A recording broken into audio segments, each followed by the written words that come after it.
Fala pessoal, estamos começando mais um Papo Tech. Recebemos o Carlos hoje, gerente de plataformas digitais na Globo. Seja muito bem-vindo e obrigado por participar aqui com a gente hoje. Bom dia, obrigado pelo convite. Vai ser um prazer aqui a gente bater um papo, conversar sobre tecnologia, sobre a Globo também. Vai ser bem sobre negócios, vai ser bem legal. Boa, seja Legal. bem-vindo aí, Carlos. Boa, Carlos, eu queria começar sabendo um pouquinho da sua trajetória, né? Eu vi que você fez a jornada ali de dev, engenheiro de software, tech lead, até o cargo ali de gestão. Eu queria saber como que foi esse andamento, como que você se moldou um líder até chegar numa grande empresa que a gente vai falar um pouco de volumetria e tudo mais. Acho que são grandes desafios, né? Sim, eu tô com 20 anos, não parece, mas estou com 20 anos de carreira. Eu comecei a minha carreira em empresas, eu já trabalhei em empresas pequenas, empresa média, até chegar na Globo. E eu acho que eu sempre tive um pouco essa veia de liderança. Eu sempre gostei disso, acho que na minha vida como um todo, assim, desde escola, universidade, etc. E aí comecei nessas empresas pequenas como desenvolvedor, trilhando a minha carreira. Eram empresas que até trabalhavam para o Grupo Globo, né, fazendo portais, websites lá no 2005, 2008. Fui para uma fintech como desenvolvedor, uma empresa chamada era M4U, foi comprada pela Cielo, hoje Bimob, se não me engano. Legal. Voltei para uma empresa pequena que também trabalhava para a Globo, e lá eu comecei oficialmente, depois de um tempo desenvolvendo, como desenvolvedor sênior, a fazer liderança de times. Bom, empresa pequena tem os seus desafios, né? Tem de estrutura, de prazos, consultoria, né? Muito um foco, uma pressão grande de entrega. Eu acho que foi um grande laboratório para mim, liderança, tá nessa empresa pequena, se chamava Quatix. Acho que foi um laboratório grande para eu conseguir aprender a liderar. Lá eu cometi muitos erros e saí de lá decidido a não fazer liderança mais. E fui para a Globo como desenvolvedor. Mas, assim, 1 ano e meio depois, eu acho que isso voltou a me chamar, assim, a me perseguir. E eu era desenvolvedor do Tech Tudo, depois do G-Show, ali 1 ano, 2 anos desenvolvendo na Globo. E eu saí dessa área de produtos, desenvolvimento de produtos, e fui para onde estou hoje como Product Owner do produto de interatividade de votação dos produtos digitais da Globo, né? A votação do Big Brother, por exemplo, não só funciona para o Big Brother, mas acho que esse seria o principal produto. Fui como Product Owner. E fui crescendo meu escopo de produto ali, de liderança de produto dentro da plataforma que eu atuo hoje, que é o Backstage, uma plataforma de publicação e de desenvolvimento, até passando por GPM e agora como gerente da área mesmo. Legal. Legal, bacana. E quando a gente fala em relação à Globo, a gente já imagina aquele mundaréu de gente, soluções, plataformas, etc. Cara, como que é gerir hoje uma plataforma, uma solução que você comentou agora de publicação e etc. Onde você tem centenas de pessoas trabalhando, backlogs de tudo quanto é coisa, de tudo quanto é tipo. Como que é hoje esse dia a dia, vamos dizer assim, gerindo essa loucura? Traz alguns cabelos brancos, tem poucos ainda, mas já mais traz. É uma responsabilidade grande, né? Hoje, a plataforma de publicação da Globo, ela atende a mais de 30 produtos digitais do Grupo Globo, né? Então, a gente está falando do G1, a gente está falando do GE, a gente está falando do Jornal Globo, do G-Show, da Globo.com, do Valor Econômico, entre revistas do grupo. Mais de 800 jornalistas trabalhando diariamente ali na plataforma, publicando milhares de conteúdos todos os dias. Então, é uma plataforma que precisa ter alta disponibilidade, precisa ser fácil, precisa ser de baixa fricção para o jornalista, precisa ser muito ágil na publicação, porque ser o primeiro a publicar alguma coisa Igual a tem diferença. muita relevância, não só para a marca dos produtos, mas para o posicionamento deles até digitalmente falando no Google, na SERP do Google. Então, Até ser pessoal ágil, do jornalista também, até né? pessoal do jornalista, ele deu o furo, foi ele que Exato, falou primeiro. exato. Então, é uma responsabilidade muito grande, mas eu conto ali com um time, com o meu time, né, com a minha área, times muito capacitados, outras lideranças ali da minha área também muito capacitadas, que fazem disso um trabalho de muita responsabilidade, mas também muito prazeroso. E áreas parceiras também, áreas de infraestrutura, áreas de FinOps, ajudando a gente a tocar esse dia a dia. Legal. Eu imagino que a questão de acessos também já tenha sido um desafio para vocês. Não sei se ainda é um desafio. Como é que é isso na Globo? Porque são vários portais e muita gente acessando, muita gente olhando. Eu acho que assim, a nível Brasil, a gente trabalha com uma escala realmente muito grande, né? Mas quando a gente olha globalmente, a gente é grande também, a gente consegue se comparar com algumas empresas que atuam em escala global, dada a influência que a Globo tem no mercado brasileiro. Mas eu acho que o grande diferencial da Globo para uma outra grande empresa no Brasil que tem essa demanda por escala é o que a gente chama de efeito rajada, né? Então, alguns dos nossos produtos digitais têm uma forte conexão com a TV aberta, né? Então, a própria votação do Big Brother ou o Globoplay. E aí, assim, a TV aberta ela atinge milhões de pessoas de forma simultânea. O que é o efeito rajada? É quando alguma coisa que acontece no broadcast, na TV aberta, vai impactar naquele momento aquelas milhões de pessoas que estão olhando para aquela tela algum produto digital. Porque você tem uma escala de 0 a 100 Muito rápido. muito rápida. E, honestamente, não tem não tem escalonamento on demand que dê conta disso. Você precisa pré-escalonar. Então, quando a gente tem um Big Brother, por exemplo, e a gente sabe que vai ter uma votação, vai abrir no domingo e vai fechar na terça, a gente já tem que entrar pré-escalado. Não tem conversa. Porque vai de 0 a 100 muito rápido, não vai dar tempo. Se você não quiser ter nenhum momento de indisponibilidade, mesmo que seja curto até a infraestrutura escalar, você tem que entrar pré-escalado, porque não dá tempo. O Globoplay sofre muito com isso. Mas a gente aprendeu a lidar com esse efeito rajada. O próprio crescimento do Globoplay trouxe isso de uma forma mais acelerada para o nosso dia a dia, né? Então, a gente aprendeu a lidar com isso e se prepara para esses momentos mais especiais, digamos assim. Fazendo um comparativo com o varejo, é como se vocês estivessem continuamente numa Black Friday. É isso. Né? O Dia das Mães é sempre... Eu acho que é isso. muito mais forte ainda, né? É, Cara, a TV tá muito acessível pra todo mundo. Às vezes um varejo você não tem, né? Não é todo mundo que tem o capital pra fazer a compra. e, gente, assim, a TV aberta é realmente uma coisa Surreal, impressionante, né? Então, nesse ano eu peguei um projeto, que é um projeto de QR Code. Gerar QR Codes para toda a empresa, seja para um jornal nacional que vai ter um QR Code apontando para a continuação daquela matéria no G1, ou para uma campanha publicitária que acontece dentro do Domingão com o Hulk, ou dentro do Big Brother, né? E assim, é impressionante o poder da TV aberta, porque quando a gente bota esse QR Code no ar, a gente já derrubou muito cliente nosso com a rajada que a TV aberta gera para esse cliente. É claro que a gente apoia, a gente avisa, a gente, né, principalmente as campanhas mais importantes, a gente está junto do cliente, mas acontece, porque esse cliente ele não está acostumado com esse efeito rajada, né? Ele pode até estar acostumado com escala, mas não esse 0 a 100 tão rápido. E a TV aberta traz muito isso. Quantos acessos a gente está falando, mais ou menos, num caso tipo, alto? De que especificamente? De rajada, um exemplo de rajada que é a plataforma segura que vocês já seguraram. Cara, vamos lá, falando de votação, que eu vou falar que é mais o meu cercado, né? Uma dos serviços que eu tenho na minha plataforma. Cara, você pega um paredão quente de Big Brother, você vai de 0 a 50 mil requests por segundo. Uau. Por segundo. Em 1 minuto. 1 minuto e meio. Bizarro. Entendeu? Assim. Ou então, se a gente quiser botar numa escala um pouco mais humana, né? Você vai para 2 milhões de requests por minuto em 1 minuto. Né? Então, de pico, né?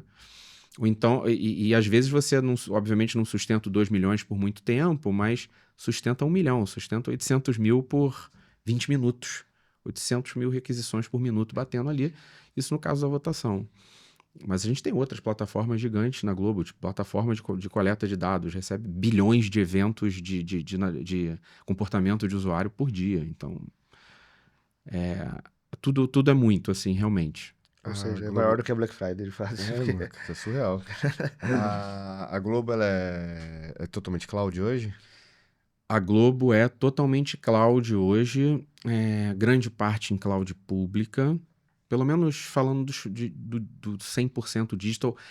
Isso aí é até interessante, assim, né? A gente está caminhando para uma organização 100% digital, até mesmo quando a gente está falando de broadcast, de sinal por ar, Legal. pelo ar, dos processos para colocar tecnologia para TV tradicional, tudo isso será 100% digital. Mas falando assim dos produtos que já nasceram digitais, digamos assim, plataformas, etc., que é onde eu tenho um conhecimento mais amplo, sim, a gente é 100% cloud, grande parte em cloud pública, mas temos algumas coisas on-premise, mas que estão numa arquitetura cloudificada, digamos assim. Tá bom. Ou Se seja, cloud precisar, privada. é bom. Beleza, tranquilo. E qual que é a maior complexidade hoje, Carlos, em relação a, cara, uma empresa desse, de novo, né? Desse tamanho, com essa questão de, cara, preciso garantir essas rajadas, esse escalonamento rápido e etc. Como garantir que as coisas sempre estejam alinhadas? Processos, metodologia, cultura. O que que você destaca, assim, para falar, cara, dá certo por causa disso? Eu acho que é um mix de tudo isso que você falou, né? Assim, a gente tem processos para colocar coisas em produção. A gente trabalha em grande parte da tecnologia e hoje do que a gente chama de hub digital da Globo com modelo ágil, né? E com práticas de engenharia de software ligadas à agilidade. Então a gente tem processo, a gente tem testes, code reviews, né? Processo de code review, a gente tem testes automatizados, a gente tem deploys via CI/CD, né? Para a maioria dos casos. A gente tem sim um controle do que está subindo também, no sentido de dar visibilidade para áreas de processos também, do que está subindo. A gente tem uma maturidade também de entender, né, em grande parte dos casos, o que estamos subindo e o impacto que isso pode causar, para a gente saber qual é o melhor momento da gente fazer determinados deploys. E temos momentos do ano onde esses processos estão um pouco mais rígidos, né? É claro que a gente tem que tomar um cuidado para que a gente não entenda o ano inteiro como um ano onde a gente tem que adotar processo rígido 365 dias do ano, né? Porque senão a gente engessa muito a empresa, a gente tira a autonomia dos times, e isso é uma preocupação genuína, né? Então, quando a gente está falando de Big Brother, é claro que faltando 2 semanas para estrear um Big Brother, a gente vai segurar um pouco mais. A gente se prepara para esses eventos, né? Então, a gente está falando de processo, a gente se prepara, a gente testa praticamente todas as plataformas críticas antes de todo o Big Brother. Teste de caos, teste de carga, testes integrados, né? Para entender como é que está tudo funcionando, para a gente reduzir risco. Então, a gente está falando disso para Big Brother, a gente está falando disso para eleições. Eleições é um capítulo à parte. Imagina. Sim, se tem uma coisa que é surreal, é eleições.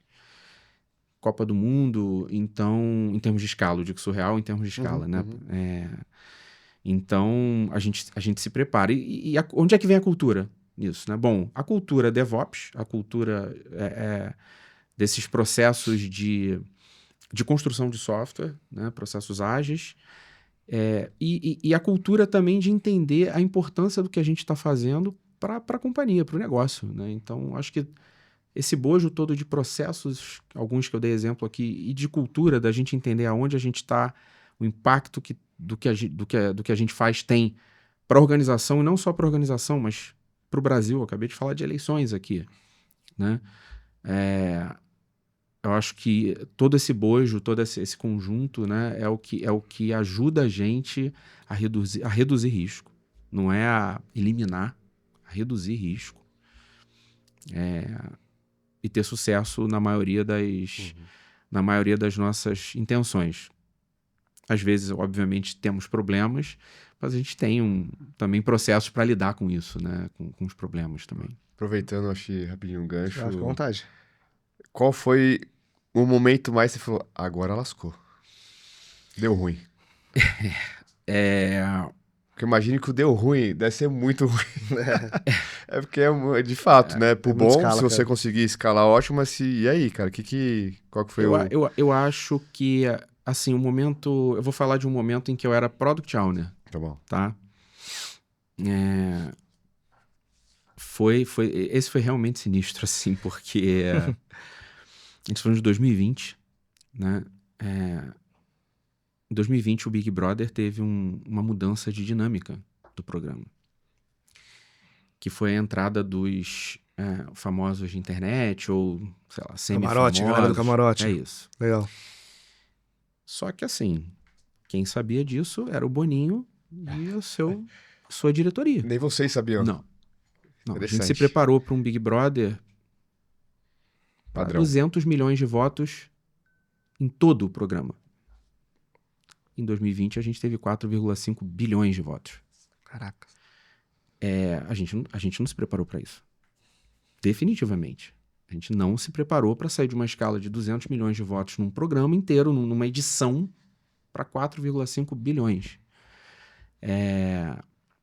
Foi o ano do paredão do bilhão. A gente ganhou até o Guinness. Entramos pro Guinness como a Legal. maior votação de programas ao vivo do mundo. De quem que foi o maior... Você lembra? Foi o paredão do Felipe Prior com a Manu Gavassi. Tá. A gente teve 1,5 bilhões de votos em um paredão. Caracas. É muita coisa, cara. Foi o ano da pandemia também. Foi o ano né? da Teve- pandemia. Ah, Então, pode ser. juntou Verdade. tudo isso. É, Era o único programa, tirando jornalismo, né? Ao vivo. A gente estava todos os outros programas eram VODs, digamos assim, né? On demand, vídeos passados. Então, assim, a gente não se preparou para aquilo ali. E aí? Definitivamente. Cara, foi suor, sangue e lágrimas, né? Assim, não teve... A gente já trabalhava em cloud, não a cloud pública, nesse momento, era uma cloud privada. A Globo construiu um data center, né, em 2017, 2018, e a gente operava nesse data center, em arquitetura distribuída, cloud, etc. Então a gente conseguia trabalhar em escala, mas assim, Com certa existe uma limitação de recurso físico, Exato, né? Exato. E aí, assim, tiveram alguns paredões que a gente teve que desligar coisas, assim, literalmente. Do tipo, desligar algumas plataformas, entender que não teríamos a plataforma A, B ou C funcionando para ter infraestrutura disponível para votação. E sabendo que iríamos até um certo limite, que depois daquele limite não ia segurar e talvez a gente tivesse um outage, a gente saísse por um tempo. Uhum. Então, eu acho que esse momento foi um momento crítico, assim, de operação, porque é isso. Não estávamos preparados. Acho que essa que é a questão, Sim, né? sim. A partir do momento que a gente entendeu, 21 foi maravilhoso, por exemplo, e foi também um ano de bilhões de votos, mas foi incrível, assim, a gente se preparou muito para esse cenário novo Uhum. do Big Brother. Então, acho que esse foi um momento que eu digo assim, pelo menos na minha vida dentro da Globo, para mim, mais crítico. É legal, quando passa, aí você Uhum. olha com satisfação, né? Pelo que aconteceu. Emocionante, né? Em termos de arquitetura, Carlos, tem algum ponto que vale destacar, assim, para você ter um ambiente que aguente essa escala absurda, desde lá do começo, talvez, e uma coisa que você olha e, putz, isso aqui precisa ficar muito atento. Tá. Eu acho que assim, primeiro, galera de tecnologia que talvez vai me entender. Cache é vida, né? Eu acho que contar com uma estrutura robusta, uma camada robusta de cache, ou seja, uma CDN robusta, a CDN não está na cloud pública. Obviamente, pelo custo que isso gera, né, a gente tem transbordo, né, para a cloud pública. Então, eu acho que contar com uma CDN robusta é muito importante para a gente garantir escala com um custo mais baixo, ou um custo que seja acessível, né, para o negócio. Então, acho que essa é a primeira questão. Falando de back-end, né, ou seja, vencida a camada de cache, vem a camada dinâmica, a camada de back-end. Obviamente, votação não tem cache, né? Votação No quente. é no quente. Mas aí a gente falando de entrega, falando aqui do publishing, né? A entrega dos portais, etc., que é a geração das páginas, que é essa parte toda dinâmica, a gente, desde 2000 eu não estava nem na Globo, mas desde 2013 a gente evoluiu, a gente criou o Backstage, né, a partir de 2013. Ele entrou mesmo em produção em 16, como CMS da Globo. E desde 2013 a gente começou a construir o Backstage numa arquitetura de microserviços. Então, o que hoje já não é uma novidade, né? Muita gente trabalha com arquitetura de microserviços, mas eu acho que isso, somando-se ao fato... microserviços, somando-se ao fato de estarmos desde muito tempo, mesmo quando não estávamos na nuvem pública, uma arquitetura distribuída e cloudificada, é o que ajuda a gente a garantir a escala que a gente precisa, dentro, de novo, de um custo aceitável. Porque é isso, a gente entende quais são os serviços que vão ser mais demandados e tem políticas de escalonamento especializadas para cada um deles. Agora, a ida para a cloud pública, ela trouxe muitas possibilidades, né? Eu acho que esse também foi um movimento importante, né, desde que eu estou na Globo. Esse é um movimento muito maior do que a minha área, é um movimento de tecnologia da Globo, né? Mas é um movimento que, na minha visão, foi acertado, né? A gente ganha muitas possibilidades na cloud pública, a gente consegue ter segurança que teremos... Não existe infraestrutura infinita, mas a gente sabe que tem muita lenha para queimar ali, muitas possibilidades, então acho que isso também... Melhor, acho não, tenho certeza que isso também trouxe... segurança e segurança de que a gente consegue escalar. Então é isso, microserviços, arquitetura distribuída, cloudificada e principalmente utilizando cloud pública. Eu acho que em termos de arquitetura, de forma mais macro, é o que garante a gente atuar na escala que a gente atua em termos de back-end. E no front-end é isso, uma CDN robusta, cache, eu digo, cache é vida. Sem isso a gente não conseguiria. Boa. E até você citou um pouquinho atrás cuidado para não se engessar muito dentro da Globo. Uhum. Porque momentos críticos devem ser vários ao longo do ano, né? Como que você enxerga a cultura da Globo em relação à inovação? A Globo é uma empresa muito inquieta, né? Assim, com inovação, né? Isso está no DNA da Globo. E aí, isso a gente está falando de cultura, né? Então, a Globo tem isso no DNA dela, essa inquietude, essa busca pela inovação. Então, é uma empresa que se permite, na minha visão, testar, experimentar, ter espaço para erro e aprendizado. É claro que, de novo, né, pela importância, pelo impacto, a gente tem que tomar cuidados, né? Mas a gente tem espaço para fazer isso. Então, eu julgo que a Globo oferece esse espaço para a gente e está constantemente em busca da inovação. E aí eu vou trazer um exemplo aqui. A gente está rolando, né, enquanto estamos aqui gravando, né, o podcast, está rolando a SET Expo, que é o maior evento de mídia do Brasil, né? E estamos lá falando de DTV+, falando de DTV+, significa TV 3.0. É um novo padrão de distribuição de sinal aberto de televisão no Brasil, né? Isso sendo discutido com o governo federal, Ministério de Telecomunicações. Uma televisão que vai oferecer muito mais possibilidades do que temos na atual TV, né? Isso significa dizer o seguinte, que continuaremos tendo uma TV, uma programação sendo distribuída pelo ar, só que no um para muitos, no broadcast, só que com uma qualidade de transmissão muito superior ao que temos hoje. A gente está falando de 4K, a gente está falando de áudio imersivo, Atmos, né? A gente está falando de capabilities, de qualidade de consumo muito, muito superiores ao que a gente tem, mas também estamos falando de TVs que estão conectadas na internet. Portanto, a gente consegue entender o consumo desse usuário. Portanto, a gente consegue oferecer experiências complementares para esse usuário em cima do sinal do ar que está sendo entregue na casa do usuário. Esse usuário vai conseguir comprar pelo controle remoto. Esse usuário vai conseguir votar pelo controle remoto. Vai consumir estatísticas de um jogo pelo controle remoto. A gente vai conseguir oferecer publicidade segmentada, né? O que a gente faz hoje em portais, na internet pura, a gente vai fazer na TV aberta. Legal. Isso é inovação pura, na minha visão. A Globo está movimentando esse mercado dentro do Brasil. Isso já tá rodando em algum lugar do mundo? Nos Estados Unidos a gente tem alguma coisa, mas eu acho que o Brasil, assim, tá dando uma demonstração forte, né, de pioneirismo nisso. Assim. A gente já está fazendo isso numa escala menor, no que a gente chama de TV 2,5, que são algumas Smart TVs que já tem conexão com a internet. A gente tem um middleware ali dentro, que a gente consegue oferecer algumas experiências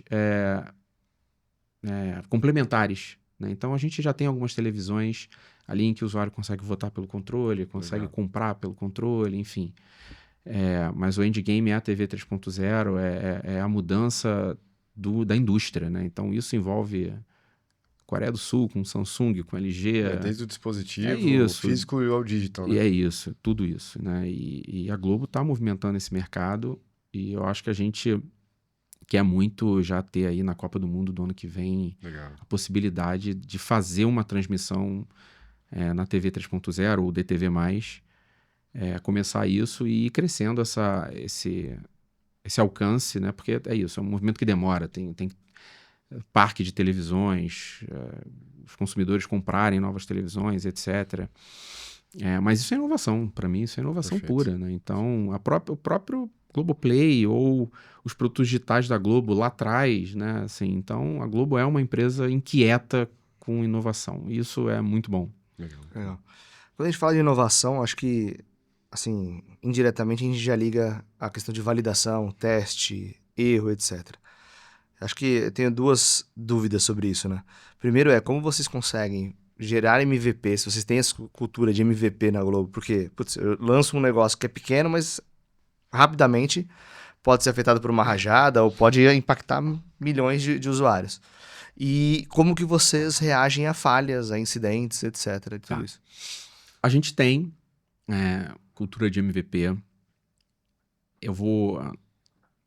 Algumas pessoas não vão gostar muito do que eu vou falar, mas eu vou falar. Vontade. A gente tem que ter cultura de MVP. A gente tem que ter cultura de experimentação. Isso é super, super importante, principalmente quando você quer fazer growth de alguma coisa. Então, assim, você tem um produto estabelecido e eu quero subir uma escadinha aqui, outra ali, ok. A gente tem que fazer isso, isso reduz o nosso risco.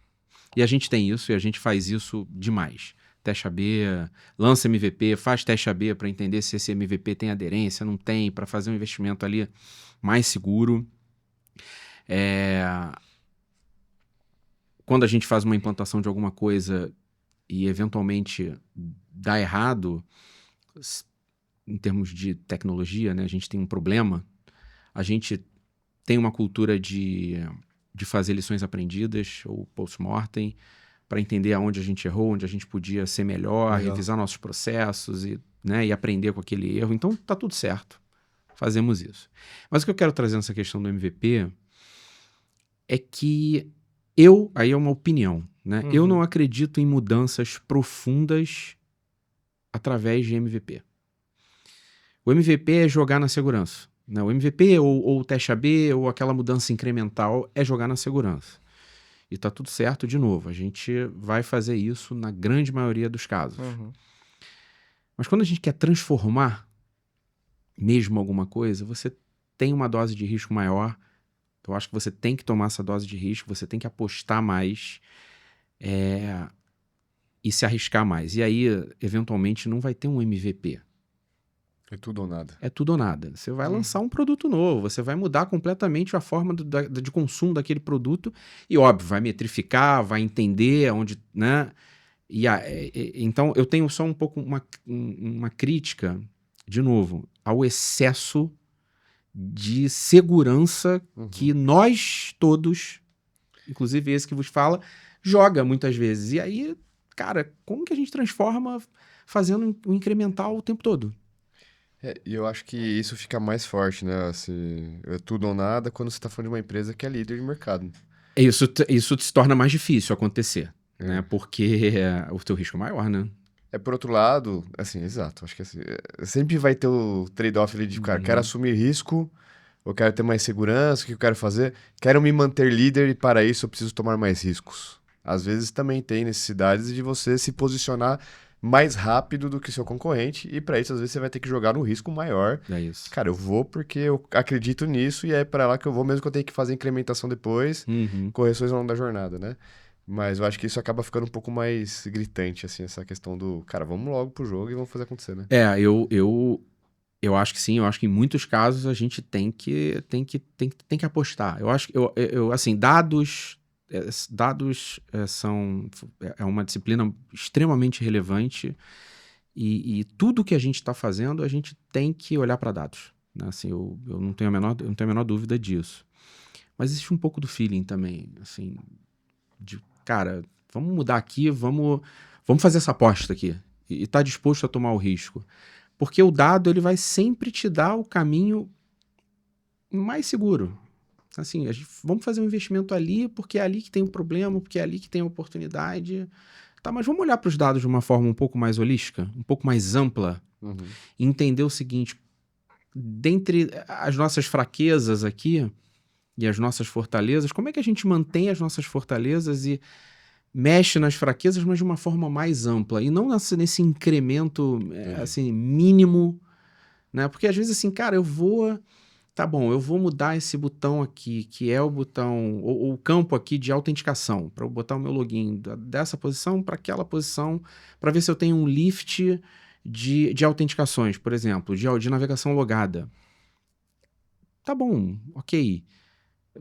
Você vai ter um lift ali, mas isso vai mudar o produto? Vai mudar o jogo? Não é o game change, né? É De isso. fato. Eu acho que em grande parte não.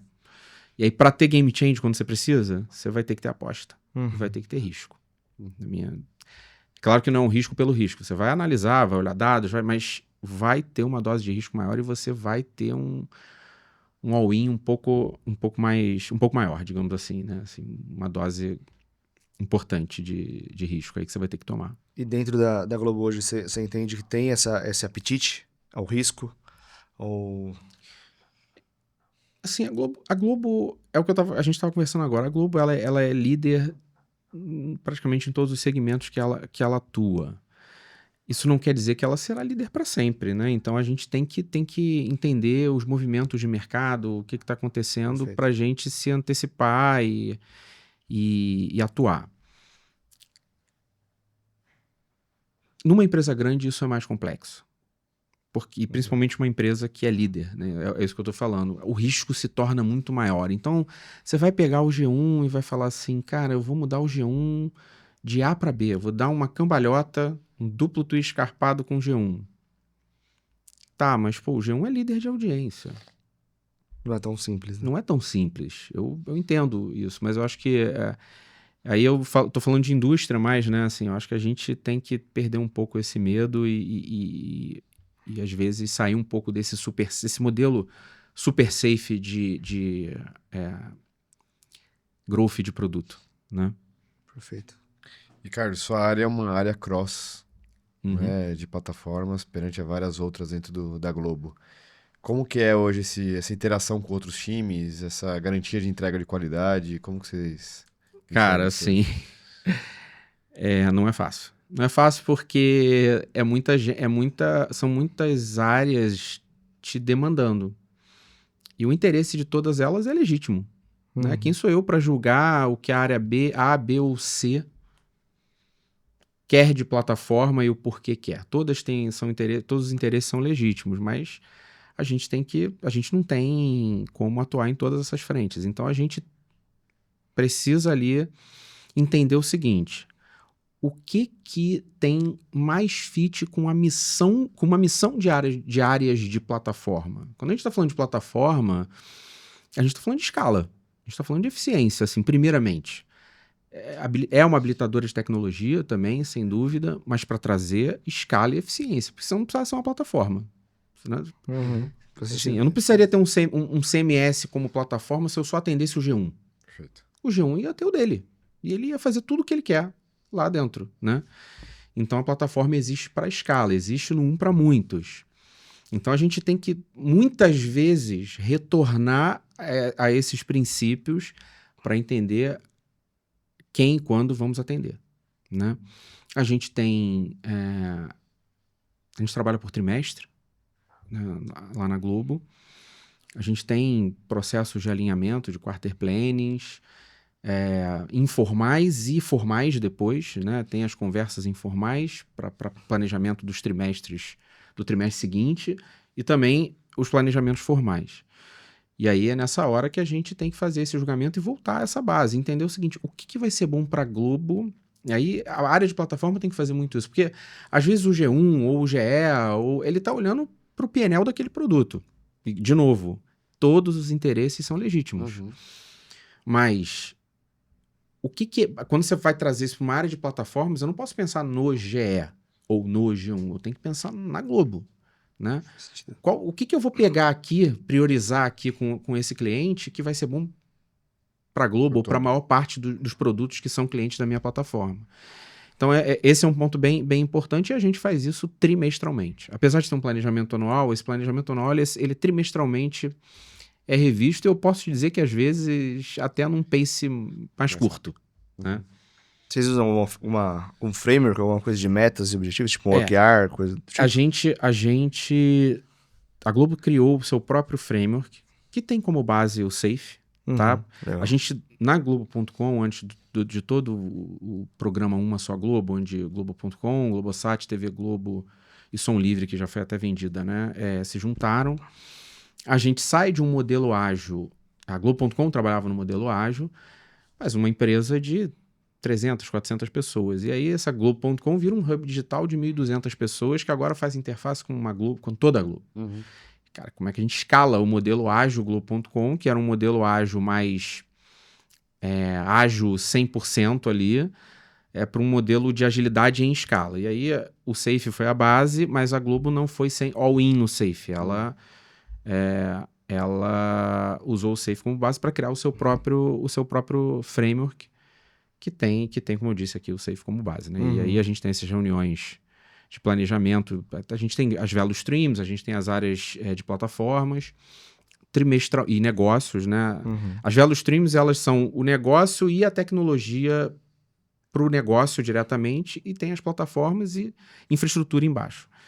E a gente tem as reuniões de planejamento ali, como eu disse, as cerimônias trimestrais para fazer esses alinhamentos entre negócio, value streams, produtos e plataformas. Perfeito. E como garantir que tecnologia não é gargalo para essas outras áreas?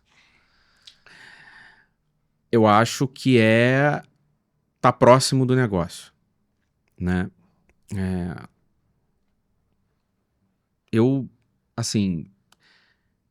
já passei da fase de acreditar em tecnologia pela tecnologia, só por achar legal uma tecnologia, né? E a tecnologia, ela tem que andar junto do negócio, ela tem que ser empática ao negócio, né? E tem que entender os momentos. Então, existem momentos que a gente vai fazer algo mais estruturante e vai levar mais tempo. Existem momentos que a gente não vai conseguir fazer isso de largada. E a gente precisa entender quais são esses momentos e a área de negócios ela vai dar essa temperatura para a gente. Então, como garantir que não vai ser gargalo?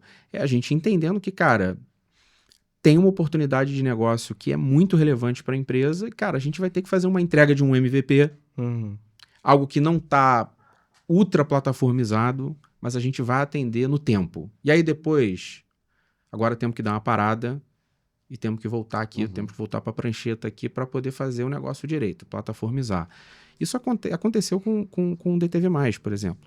Né? A gente, ano passado, teve que escalar isso, não foi nem na minha dentro da minha diretoria, mas não foi na minha área. Né? A gente teve que escalar isso muito rápido.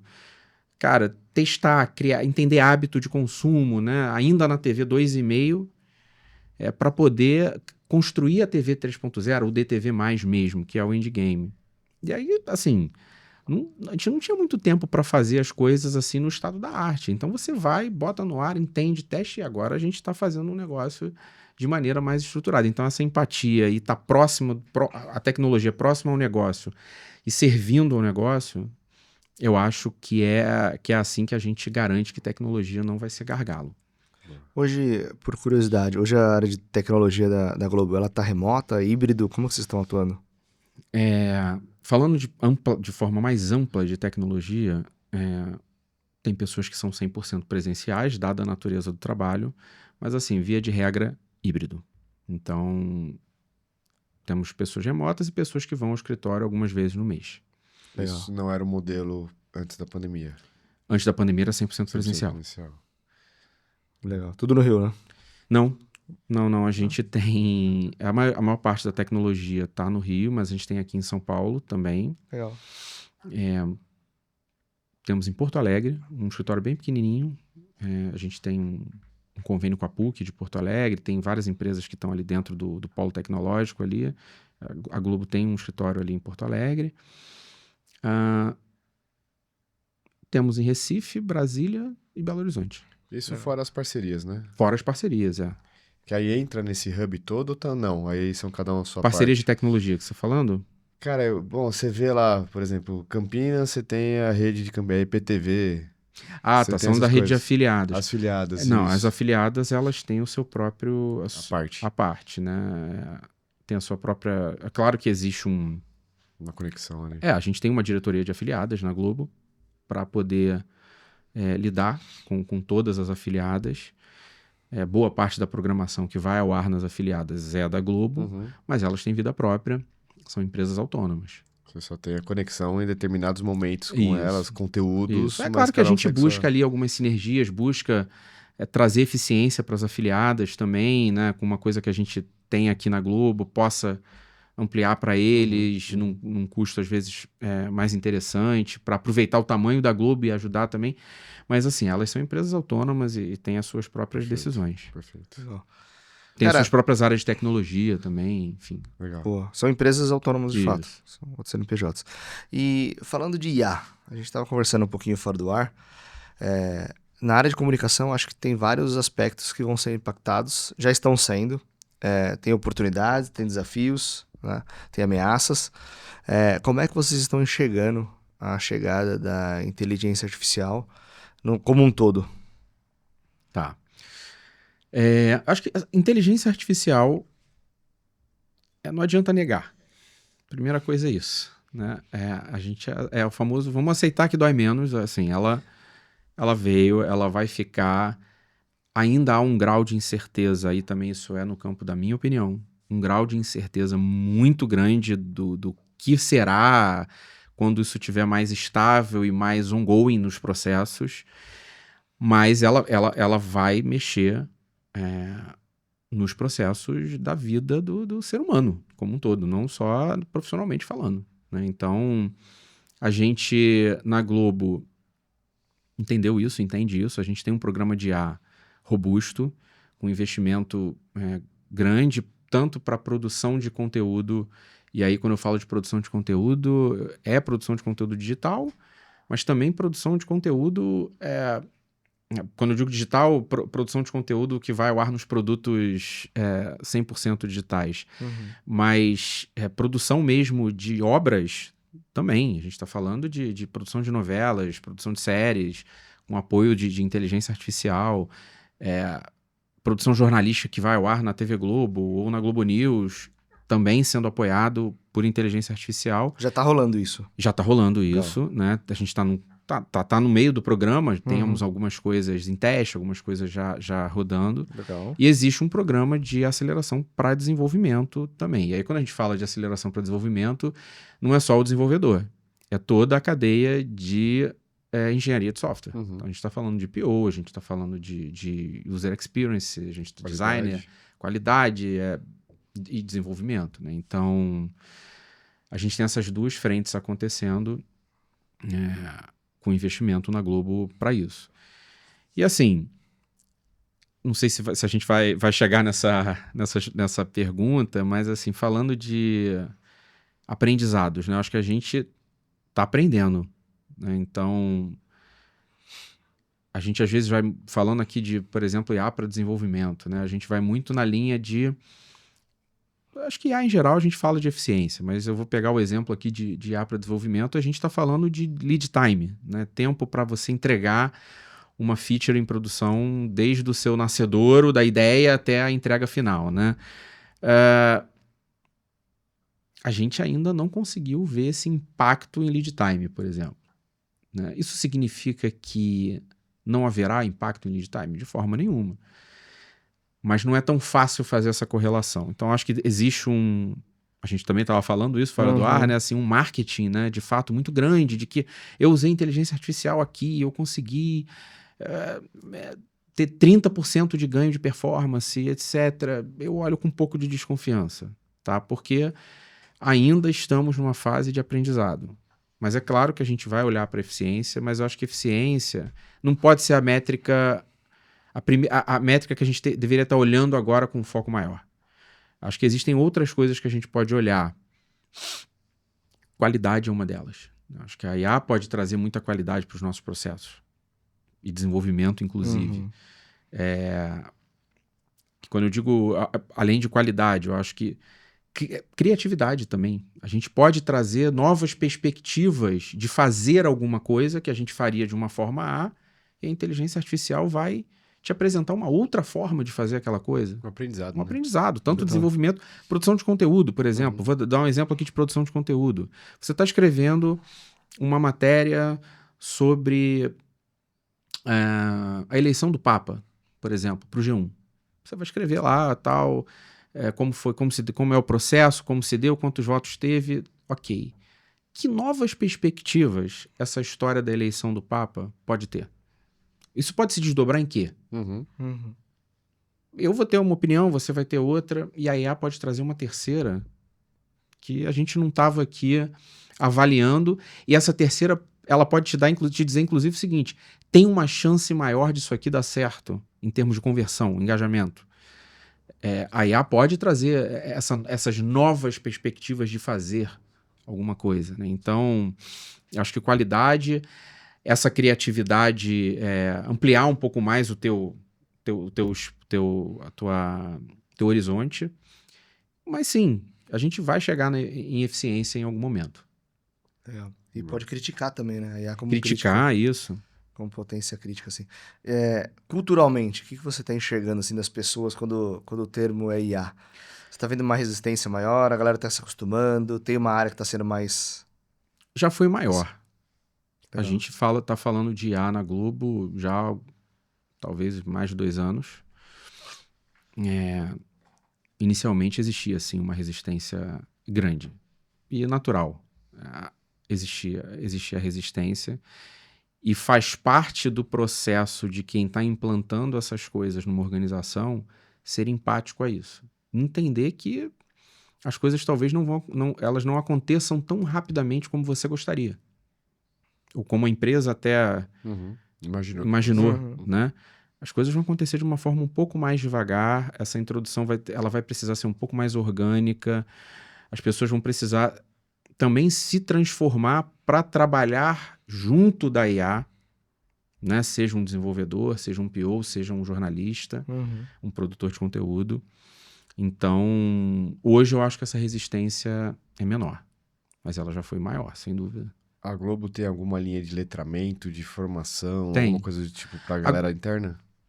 A Globo tem um programa chamado Academia Globo ou Academia Tech. Eu posso estar incorrendo no erro do nome. Onde é um programa de educação interno da Globo, com cursos, sobre N temas. Lá tem IA também. Legal. Porque eu acho que a adesão, o uso, de fato, é algo que tem que ser instigado o tempo todo. Né? Igual você comentou no começo, mais complicado, etc. E você tem que dar a oportunidade do pessoal aprender e enxergar o potencial, de fato, na ferramenta, né? Porque grande parte das falhas, vamos dizer assim, de implementação do uso de novas tecnologias é pela falta de adesão, pela falta de entendimento do que aquilo ali pode potencializar no seu dia a dia. Então, eu acho que, de fato, é importante essa... E trazer essas pessoas para junto. No sentido de entender como é o trabalho delas, entender onde está a dor. Quando a gente está falando de eficiência, principalmente, cara, onde é que está a dor do teu trabalho? Ser empático, trazer essa pessoa para a mesa, para ela também contribuir com ideias, com ela te indicar ali o caminho, né? O que tá doendo, o que não tá doendo. Então, assim, eu acho que faz parte do processo de adoção de IA. É um movimento de cultura, acima de tudo. Eu acho que essa frase é importante. É um movimento de cultura, acima de tudo. Perfeito. E como todo movimento de cultura, é gradual, é lento, mas a gente vai chegar lá.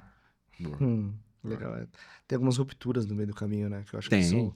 são naturais. E a questão da incerteza, eu acho que é a grande pulga, assim, que eu penso muito na sociedade como um todo, assim, Uhum. galera. Putz, o cara lá na pontinha, lá, como que a IA vai.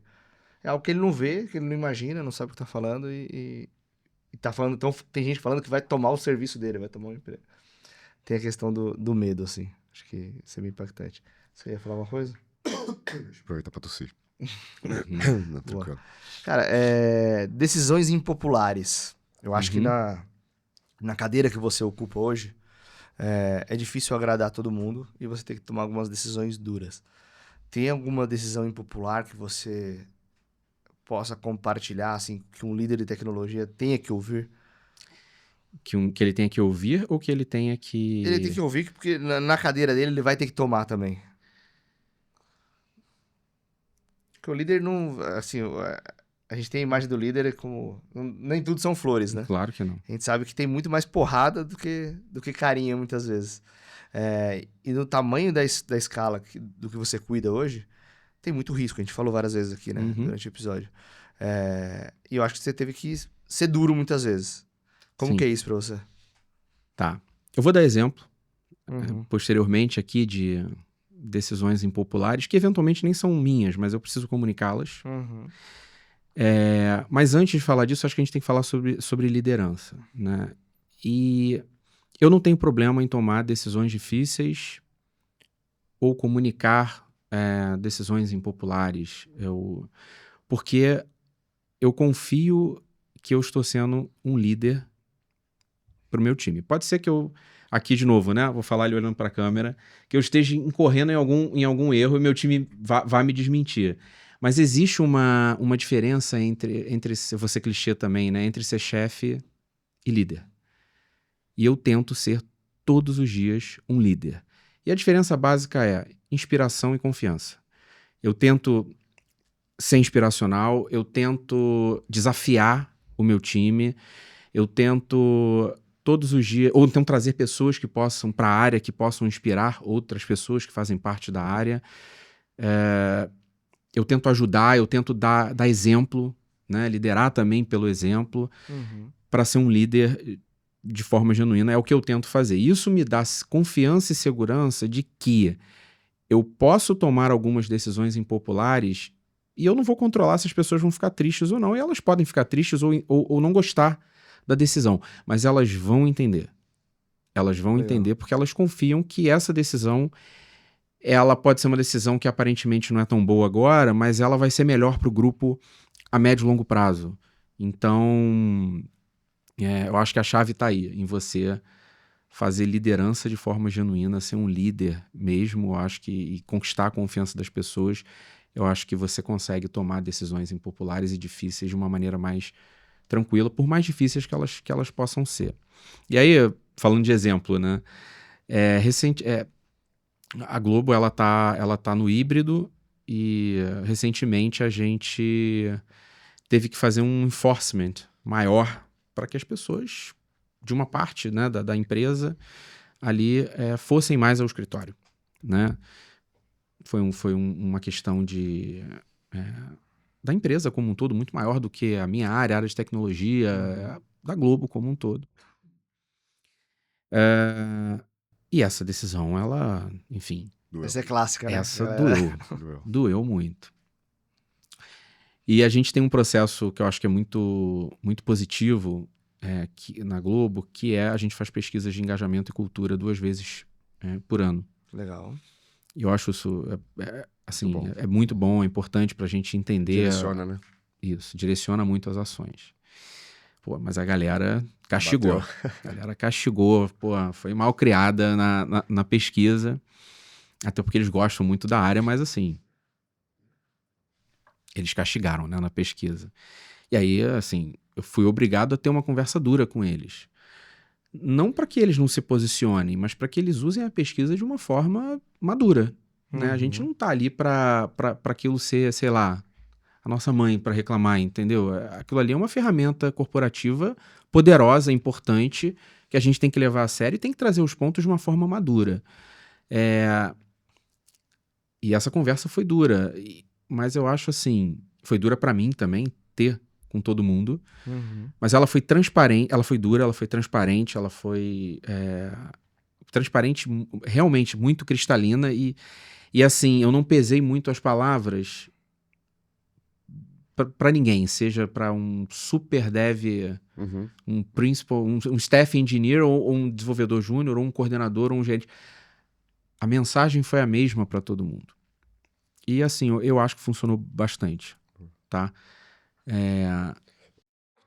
Esse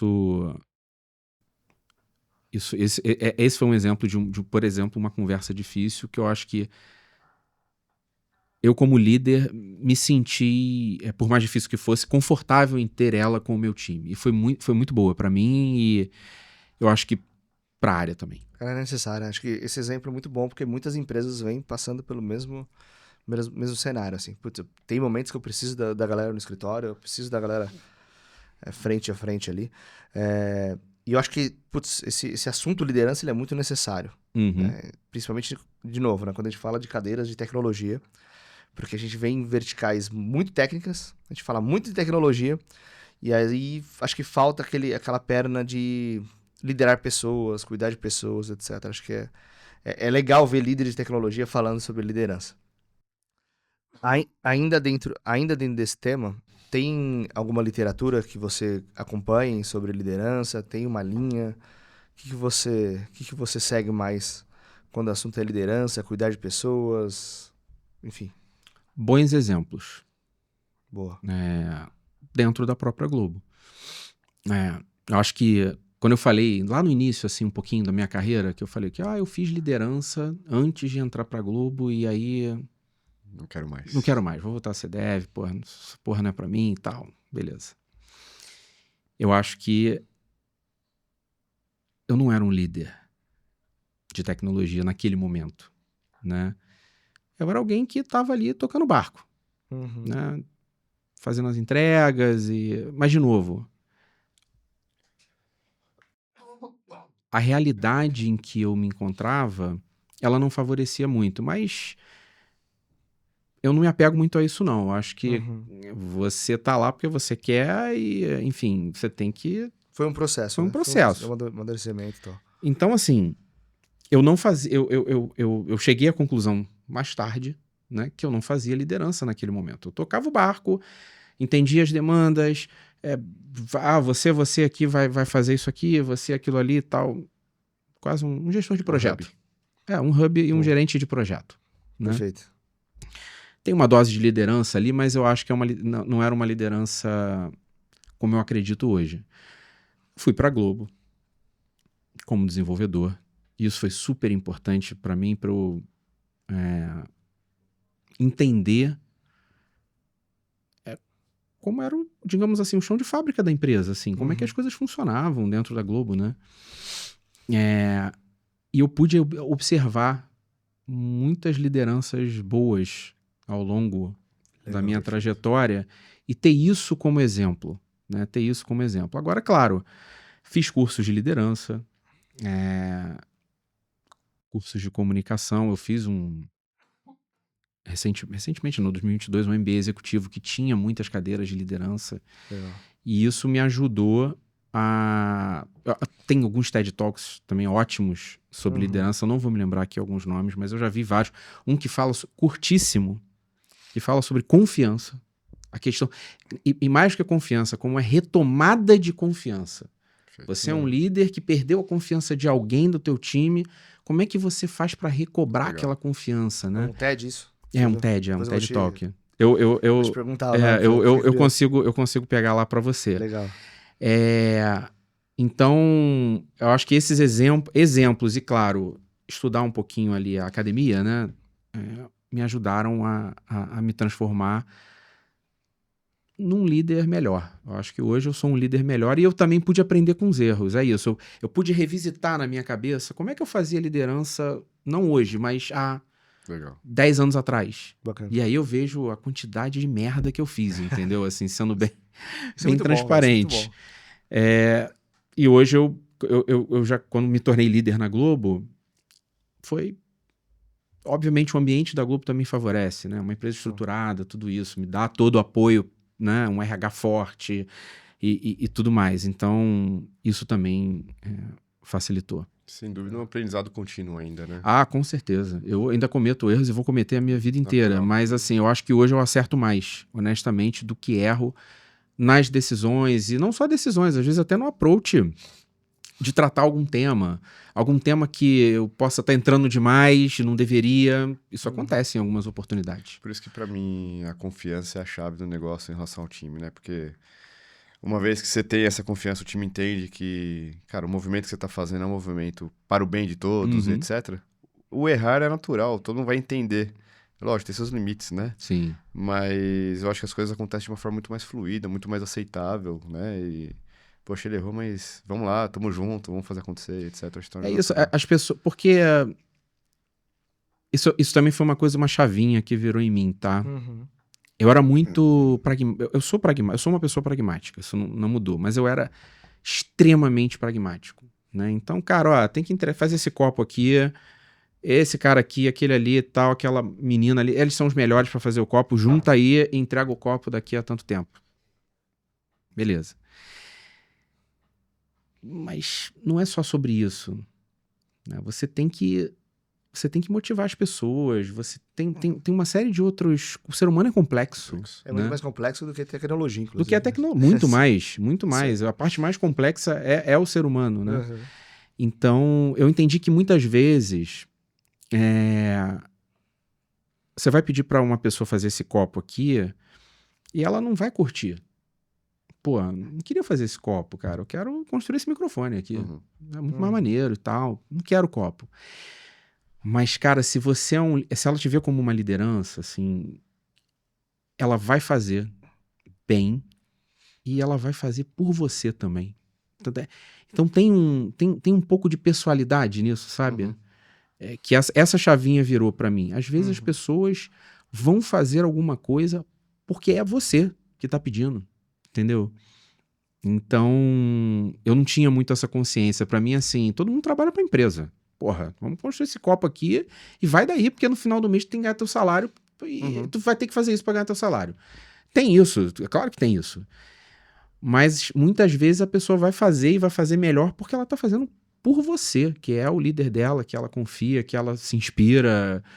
E isso é, assim, é uma coisa que pra mim foi um aprendizado muito importante pra mim. Legal. Muito, assim, muito mesmo. E valorizo muito isso. Muito bom. Muito bom. Acho que acabamos até extrapolando a agenda do nosso convidado. Cara, assim, ficaria horas conversando aqui. Muito legal a sua experiência, sua bagagem. Acho que teria mais umas 1000 Dá perguntas. pra fazer bastante pergunta. A gente pode marcar outra. Boa, Boa. vamos Pode sim. marcar outra. Obrigado mais uma vez pela sua participação. Muito legal ver um case de impacto, volumetria gigantesca. E a tranquilidade com que você trata isso no dia a dia. Parabéns pela trajetória. Agora dá para entender cada vez mais porque a Globo tá onde tá, assim, porque tem profissionais à frente do Muito bom. negócio muito bem capacitados. Então, É isso, assim, quando eu falo isso tudo, né, assim, falo da minha área, falo... É a minha área e várias outras áreas, Sim, né? total. Quando a gente tá falando de uma CDN, a CDN não é a minha área. A CDN tem uma área que tá cuidando da CDN. isso aí. E, porra, preciso... Cada um faz seu papel bem feito. É né? isso, né? Então, acho que tem uma outra palavra que eu não falei aqui, que eu acho que é importante, e tá muito dentro da Globo, tá? Desde que a gente começou esse movimento de Uma Só Globo, que é a colaboração. Legal. A vontade de ajudar o outro, de Animal. fazer junto, e isso é muito, muito importante. Pô, agradeço muito a vocês aqui pelo papo, foi super, super legal. Muito bom trocar com vocês e o conhecimento de vocês também aqui, para poder trocar falar com propriedade sobre os temas. Podemos marcar uma próxima, vai Vamos ser sim, um com prazer certeza. aqui estar com vocês. Beleza? Bom, Obrigado, Carlos. E é isso. Espero que gostem. Muito bom, obrigado, Carlos. Valeu. Valeu, galera. Valeu.